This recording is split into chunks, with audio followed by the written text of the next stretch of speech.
In this tutorial, I'm going to show you how to add a signature or a watermark to your images using Luminar AI. And if you don't already have your own watermark, I'll show you how you can easily make one if you stick around to the end of the video. I'm Darlene from Digital Photo Mentor, and I help beginning and intermediate photographers like you how to improve their work. Please give this video a thumbs up, and if you haven't already done so, subscribe to the channel. Let's get started.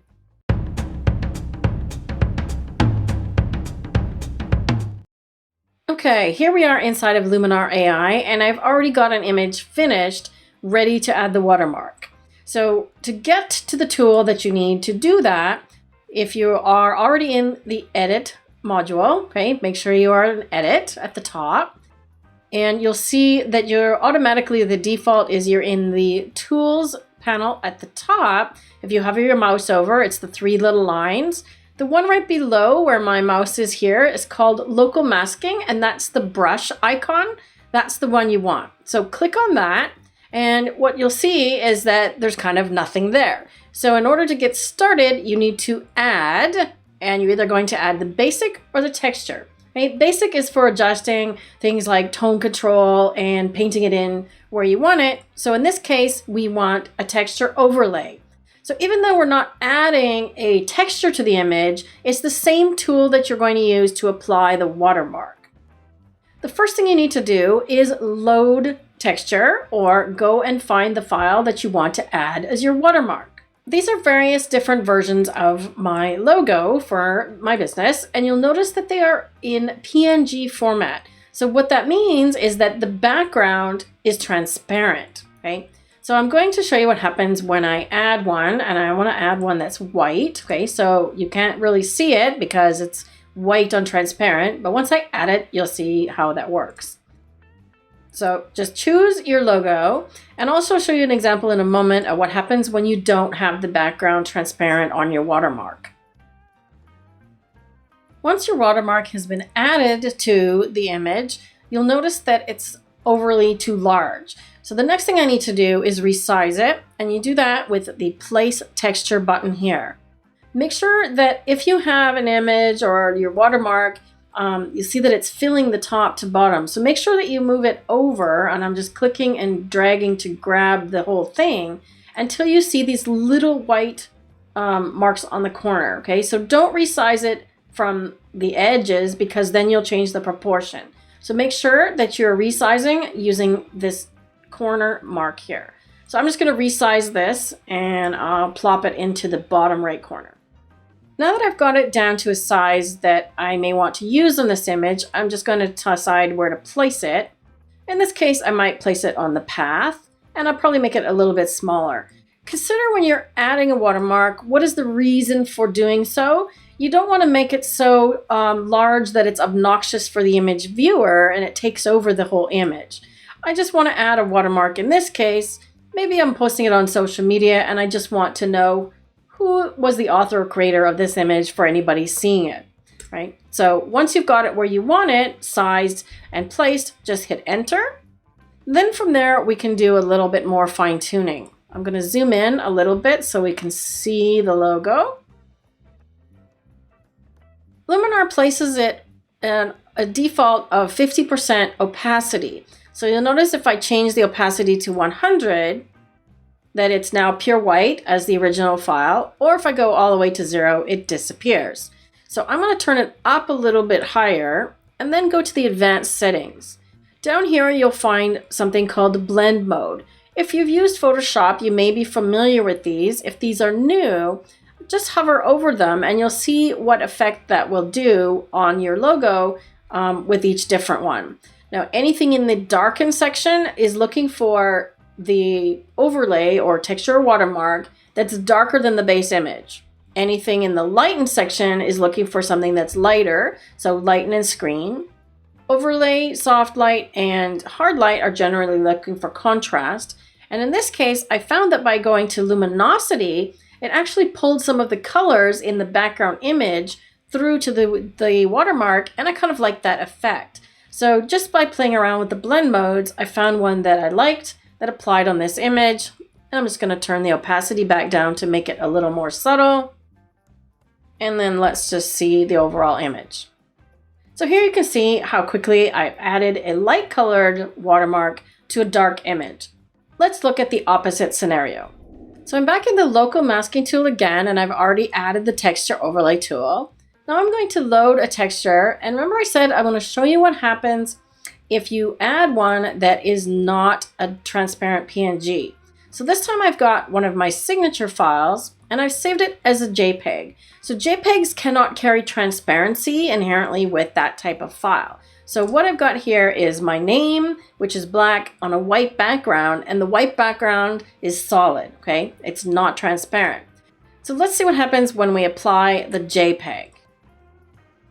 Okay? Notice if I increase the opacity, it's losing the base image entirely. So I could play around with, of course, placement of this image. I want to resize it.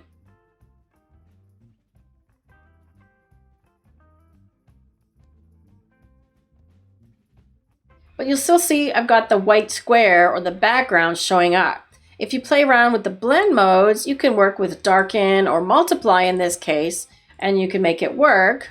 Well, let's say darken works better. You can still make this image work, but it may not work on all images depending on what's behind in the background image. So it's really better to actually have the PNG file with the transparent background. Okay, so once again, I've just done the same thing.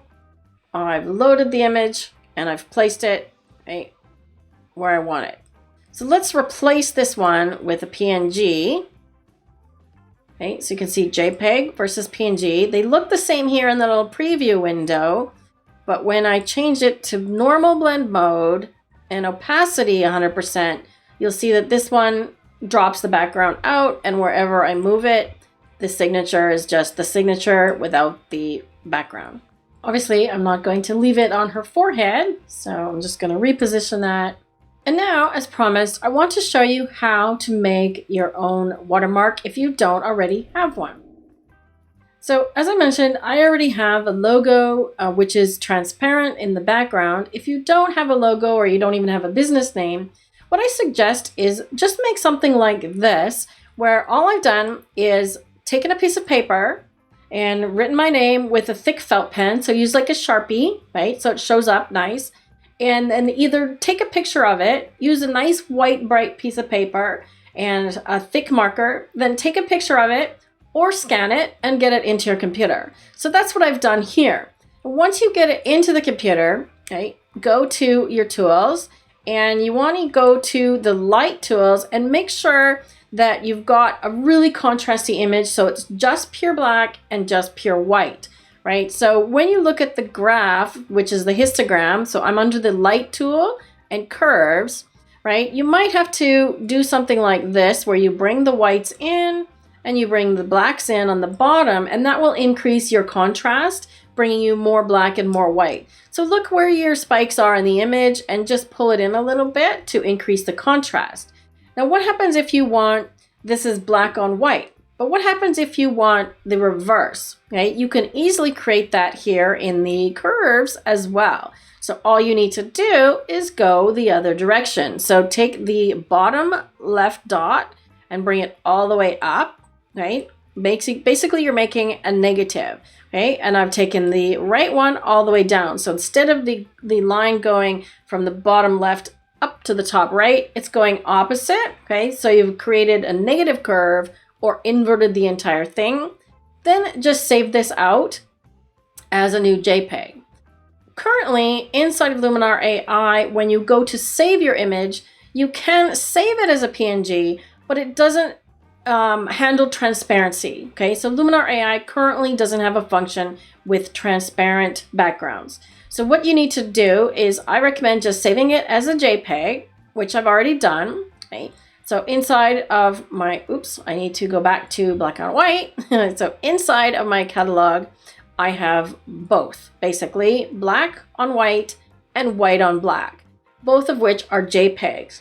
How to convert them to drop out the background, you have to go to something like Photoshop. But if you are primarily or solely a Luminar AI user, I have a solution for you.